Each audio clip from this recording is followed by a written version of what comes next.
কারো আধার কার্ডে একরকম নাম, কারো ভোটের ছবিতে বাবার নাম ভুল, কারো জন্ম সার্টিফিকেটে অন্য একরকম নাম। আসুন জেনে নিই এই ভুলের জন্য আপনি কি কি সমস্যায় পড়তে পারেন। এই সমস্ত ভুলের জন্য আপনি অনেক বড় বিপদে পড়বেন। আজকে আমি এমন একটি বিষয় নিয়ে আলোচনা করব যেটি প্রত্যেকটি মানুষেরই জানা উচিত, বিশেষ করে গ্রামের মানুষদের অবশ্যই দেখা উচিত। আজকে আমার কাছে একজন ফর্ম ফিল আপ করার জন্য এসেছিল এবং তার ডকুমেন্টগুলি যখন আমি চেক করতে যাই তখন দেখি তাদের প্রত্যেকটি ডকুমেন্টে আলাদা আলাদা নাম এবং স্পেলিং দেওয়া আছে।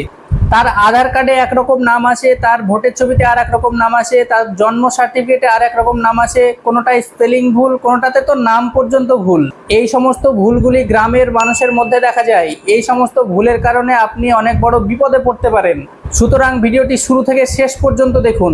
আপনারা অলরেডি দেখেছেন যে যখন এসআইআর হয় তখন এই নামের ভুলের জন্য অনেকের নাম বাদ যাচ্ছিল। সুতরাং এই নামের ভুল কখনোই করা যাবে না, আর যদি কারো এই নামের ভুল হয়ে থাকে তাহলে সেটি সংশোধন করতে হবে। প্রথমে আসুন জেনে নিই এই নামের ভুলটি কি কারণে হয়। প্রথমত এই ভুলগুলি হয় আপনার একাধিক নামের কারণে। আপনার বাড়িতে এক নামে ডাকে, আপনার পাড়ার প্রতিবেশী আর এক নামে ডাকে, এই রকমভাবে আপনার 2-3 রকম নাম হয়ে যাওয়ার কারণে আপনার ডকুমেন্টে ভুল হয়।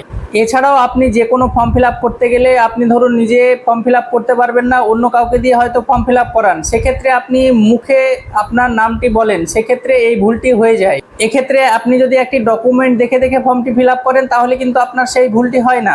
অনেক সময় যারা এই ডকুমেন্টগুলি বানায় তাদের ক্ষেত্রেও ভুল হয়। সুতরাং আপনি যখনই এই রকম কোনো ডকুমেন্ট বানাবেন সঙ্গে সঙ্গে আপনি একটি ডকুমেন্ট দেখাবেন এবং আপনি সেটি যাচাই করে নেবেন যে নামটি ঠিক লিখেছে কিনা।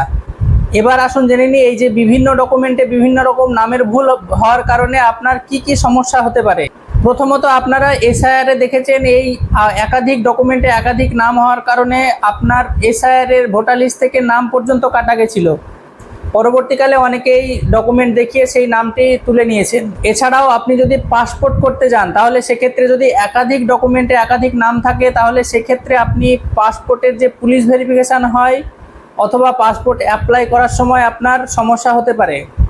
এছাড়াও আপনি যদি ড্রাইভিং লাইসেন্স করতে যান সেক্ষেত্রে আপনার সমস্যা হবে। এছাড়াও আপনি যদি চাকরি পান সেক্ষেত্রে আপনার চাকরির ভেরিফিকেশনের সময় আপনার সমস্যা হতে পারে। এছাড়াও ডকুমেন্টে আপনার নাম যদি ভুল থাকে সেক্ষেত্রে আপনি যে কোনো সরকারি প্রকল্প বা যে কোনো সরকারি সুযোগ সুবিধা থেকে বঞ্চিত হতে পারেন। সুতরাং এই ডকুমেন্টে যে নামের ভুল এটি খুব তাড়াতাড়ি আপনাকে সংশোধন করে নিতে হবে।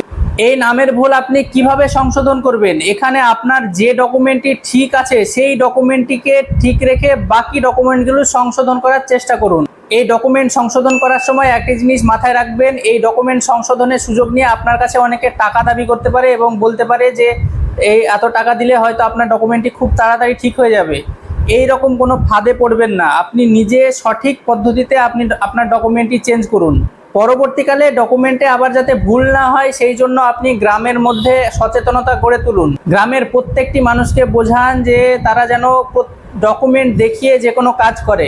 গ্রামের মধ্যে এটি প্রচলন আছে যে মানুষের ডাক নাম রাখে, প্রয়োজন হলে এই ডাক নাম রাখা বন্ধ করে দিন। যে কোনো একটি নাম রাখুন এবং সঠিক স্পেলিং দিয়ে সেই নামটি যে কোনো ডকুমেন্টে আপনি দেবেন। ভিডিওটি বেশি পরিমাণে শেয়ার করুন যাতে গ্রামের প্রত্যেকটি মানুষের কাছে এই ভিডিওটি পৌঁছে যায় এবং তারা এই বিষয়ে সচেতন হতে পারে। ভিডিওটি ভালো লাগলে লাইক করে শেয়ার করে দেবেন এবং এরকম আরও সচেতনতামূলক ভিডিও পেতে আমার এই সতর্ক সংকেত চ্যানেলটি সাবস্ক্রাইব ও ফলো করতে ভুলবেন না। জয় হিন্দ।